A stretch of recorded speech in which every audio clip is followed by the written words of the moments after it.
This is one of those weeks where we get a double portion of God's Word, Parashah. Parashahs for this week are Metzora, meaning she bears seed, from Vayikra, Leviticus chapters 12 and 13, and Metzora, meaning infected one, from chapters 14 and 15. This morning, our selected readings will be from the Tree of Life Version. For those of you that are new to the readings, here there are certain words that I will be trying to emphasize as I read through these portions of Scripture, not trying to put my own slant on things, but trying to be faithful with the way that the Lord had His Word written. These words are emphatic in His original. First, the traditional blessing before the Torah Scripture reading. Baruch Adonai HaMorach, Baruch Adonai Eloheinu melech haolam, asher b'karanu mikol ha'amim, v'natan lanu et Torato. Baruch Adonai noten ha'Torah. Amen. Vayikra, Leviticus chapter 13, verse 9. When one has a plague of Tzara'at, he is to be brought to the Kohen. Verse 15. The Kohen is to examine the raw flesh and pronounce him unclean. The raw flesh is unclean. It is Tzara'at. Verse 17. The Kohen is to examine him, and behold, if the plague has turned white, then the Kohen shall pronounce him clean of the plague. He is clean. Verse 45. The one with Tzara'at, who has the plague mark, should wear torn clothes. The hair of his head is to hang loose. He is to cover his upper lip and cry, "Unclean! Unclean!" All the days during which the plague is on him, he will be unclean. He is unclean. He will dwell alone. Outside of the camp will be his dwelling. Also, when a garment has a mark of Tzara'at on it, whether it is a woolen or a linen garment, whether it is woven or textured, linen or wool, leather or anything made from leather, or if the mark is greenish or reddish within the garment, or in the leather, or in the weaving, or the texture, or in anything made from leather, it is the plague of Tzara'at, and should be shown to the Kohen. Verse 52. He is to burn the garment, or the weaving, or the texture, wool, or linen, or anything of leather in which the plague resides, for it is a destructive mildew. It is to be burned in the fire. Verse 58. The garment, or weaving, or texture, or whatever leather item it is that you have washed, if the mark has departed from it, it is to be washed a second time, and it will become clean. Tzara'at in these passages is a transliteration of a Hebrew word which many Bible translations render as leprosy or leprous, from the Greek word lepra, found in Septuagint and the Brit Hadashah. Even Strong's Concordance defines Tzara'at this way.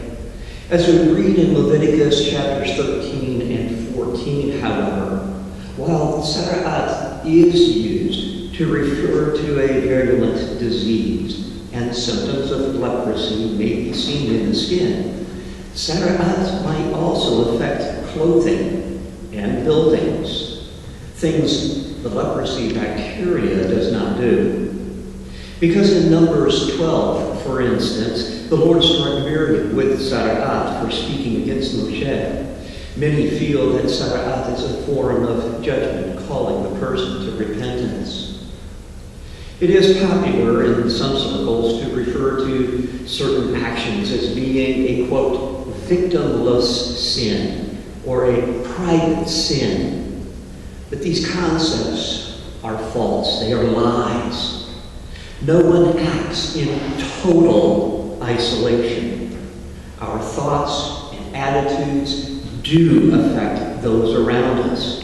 As ripples in a pond, what takes place in our minds and hearts will, if left unchecked, eventually manifest outwardly. As the philosopher posited, watch your thoughts. They become words. Watch your words. They become actions. Watch your actions. They become habit.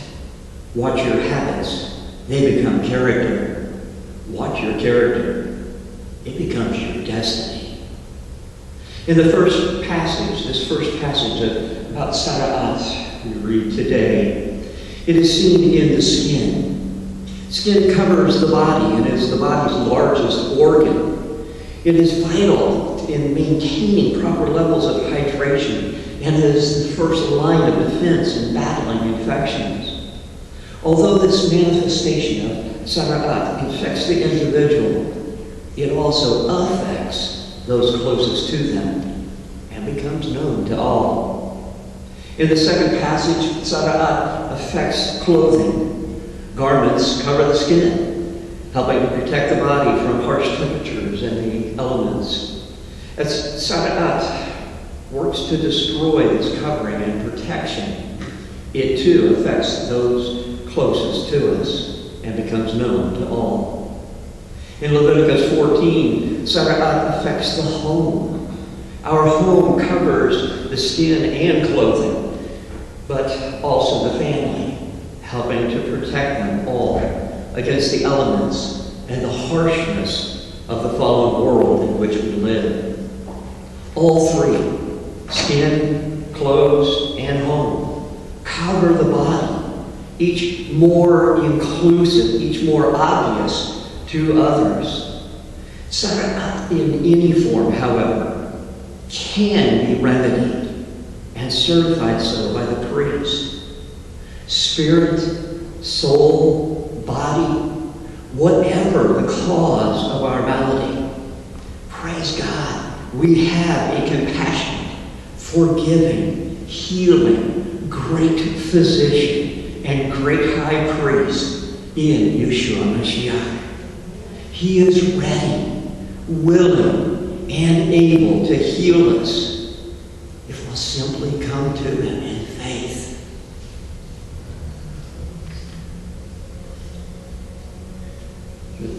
Traditional blessing for the Haftarah scripture reading.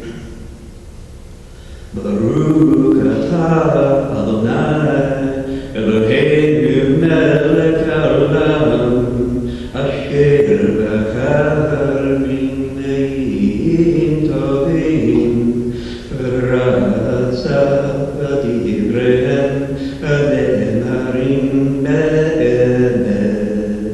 Baruch atah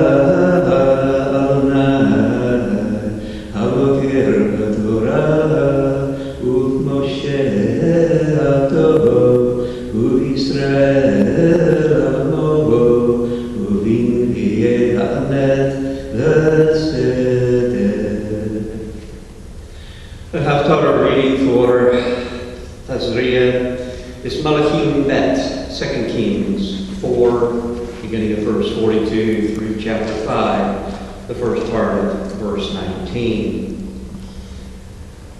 Verse 1. Now Naaman, commander of the army of the king of Aram, was a great man in his master's sight and highly esteemed, because through him Adonai had given victory to Aram.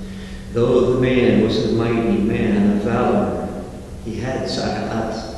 Verse 10. So Elijah sent him a messenger saying, Go and wash in the Jordan 7 times, and your flesh will be restored, and you will be clean.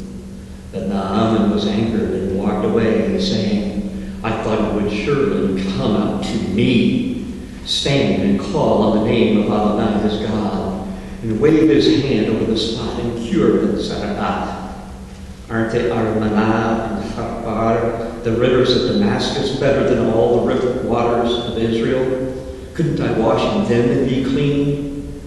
So he turned and went away in a rage. But his servants approached him and spoke to him and said, "My father, if the prophet had told you to do something difficult, would you not have done it? How much more then when he told you only to wash and be clean?" So he went down and dipped himself 7 times in the Jordan according to the word of the man of God. Then his flesh was restored like the flesh of a little child, and he was clean. When he returned with his entire retinue to the man of God and came and stood before him, he said, "Behold, now I know that there is no God in all the earth except in Israel. Now please accept a present from your servant." But Elisha said, "As Adonai before whom I stand lives, I will accept nothing." Naaman pressed him to accept, but Elisha refused. So Naaman said, "If not, then please, let your servant be given 2 mule loads of soil, for your servant will no longer offer burnt offerings or sacrifice to any other god except Adonai. In this matter may Adonai pardon your servant. When my master goes into the house of Rimmon to worship there, leaning on my hand, and I prostrate myself in the house of Rimmon. When I prostrate myself in the house of Rimmon, may Adonai pardon your servant in this matter." Elisha said to him, "Go in peace." Leprosy, also known as Hansen's disease, is an infectious disease that can cause severe disfiguring skin sores and nerve damage, especially in the arms and legs. In his book, The Gift of Pain, world-renowned leprosy expert Dr. Paul Brand discusses his life's work with patients in India and the United States, his breakthrough discoveries and lessons learned. One of the things Dr. Brand emphasizes is that contrary to popular belief, leprosy does not cause body parts to, quote, fall off. Rather, because of the loss of ability to feel pain, those parts are highly susceptible to injury. For instance, people with leprosy may burn themselves or even break a bone and be totally unaware of it. In areas where rats are a problem, affected fingers and toes may be gnawed off while the patient sleeps. Even small injuries left untreated or small irritants left unchecked can become irreparable and disfiguring. Scripture tells us that Naaman, commander of the king of Aram's army, was highly respected and esteemed by his master because through him Adonai brought victory to Aram. Tradition tells us that Naaman was a great warrior, but also proud and arrogant. So the Lord afflicted him with Sara'at. According to WebMD, it usually takes about 3 to 5 years for symptoms to appear after coming in contact with the leprosy-causing bacteria. Some people do not develop symptoms until 20 years later. The time between contact with the bacteria and the appearance of symptoms is called the incubation period. Leprosy's long incubation period makes it very difficult for doctors to determine when and where the person with leprosy got infected. We don't know from Scripture if Naaman had Hansen's disease or another form of Sara'at. What he had, however, had apparently become common knowledge and was enough to concern a godly little girl that had been taken captive from her homeland. She told her mistress, "I wish that my Lord could go to the prophet in Samaria. He would heal his Sara'at." These words set in motion a series of events that changed Naaman's history and his future. As with the leprosy, causing bacteria, sin, attitudes, even tragic elements of life that affect us as vulnerable human beings may burrow deep and take hold. Although it may take a long time to manifest, left undealt with, even seemingly little things can develop into difficulties that can debilitate and scar us for life. Thankfully, we can go to our prophet, who is also our King and great physician, Yeshua Mashiach, for cleansing that can heal every ill, changing the course of our history and the course of our future. The brief Kaddish readings for this morning will be taken from the Good News accounts of Matthew and the physician Luke, beginning with Matthew chapter 8, verse 2. And a man with tzara'at came to him and bowed down before him, saying, Master, if you are willing, you can make me clean. Yeshua stretched out his hand and touched him, saying, I am willing, be cleansed. Immediately his tzara'at was cleansed. And Yeshua said to him, See that you tell no one, but go show yourself to the Kohen and offer the gift that Moses commanded as a testimony to them. Luke chapter 7, beginning with verse 20. When they appeared before him, before Yeshua, the men said, John the Immerser sent us to you, saying, Are you the one who is to come, or shall we look for another? At this very hour he was healing many of diseases, sicknesses, and evil spirits, and he granted sight to many who were blind. And answering, he said to them, Go report to John what you saw and heard. The blind see, the lame walk, those with tzara'at are cleansed, the deaf hear, the dead are raised, and the poor have good news proclaimed to them. Blessed is he who is not led to stumble because of me. Luke chapter 17, beginning with verse 12. As he entered a certain village, 10 men with tzara'at came toward him. They stood some distance away and raised their voices, saying, Yeshua, Master, have mercy on us. When he saw them, he said to them, Go, show yourselves to the Kohanim. And as they went, they were cleansed. Now one of them, when he saw that he was healed, came back, glorifying God with a loud voice. And he fell at Yeshua's feet, face down, giving him thanks. And he was a Samaritan. Blessing after the New Covenant Scripture reading. Baruch atah Adonai Elohim melech haolam asher natan lanu hadavar ha'emet v'ha'er natan b'tokeinu. Baruch atah Adonai notei ha'resha. Amen. Commenting on these verses, a number of Bible dictionaries state that Yeshua was ignoring, even invalidating the Levitical laws concerning leprosy. Several thoughts. In the uniquely, divinely inspired Hebrew of the Tanakh, tzara'at is an umbrella term used to describe various conditions of the skin, garment, house, and the heart.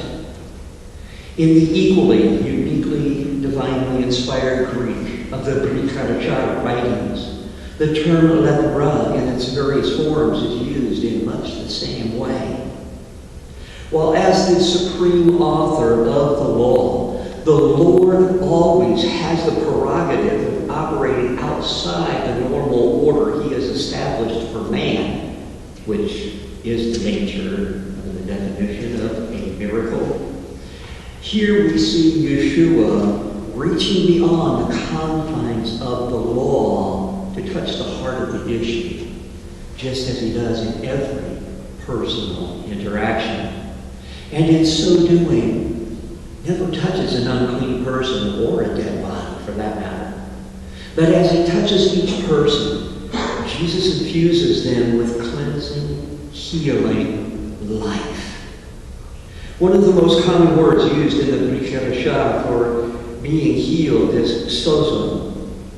Used 106 times, sozo refers to healing, being made whole, and being saved. It applies to spirit, soul, and body. The whole person being made whole. As one person described it, nothing broken, nothing lacking.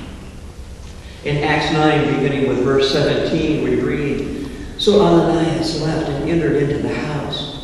Laying hands on Saul, he said, 'Brother Saul, the Lord, Yeshua, the one who appeared to you on the road by which you were coming, has sent me, so that you might regain your sight and be filled with the Ruach HaKodesh.' Immediately, something like scales, lepris in the original, a form of the same word, lepra, fell from Saul's eyes, and he regained his sight. Then he got up and was immersed. And when he had taken food, he was strengthened." In dealing with tzara'at, or lepra, of any part of our covering or being, we have an advocate with the Father.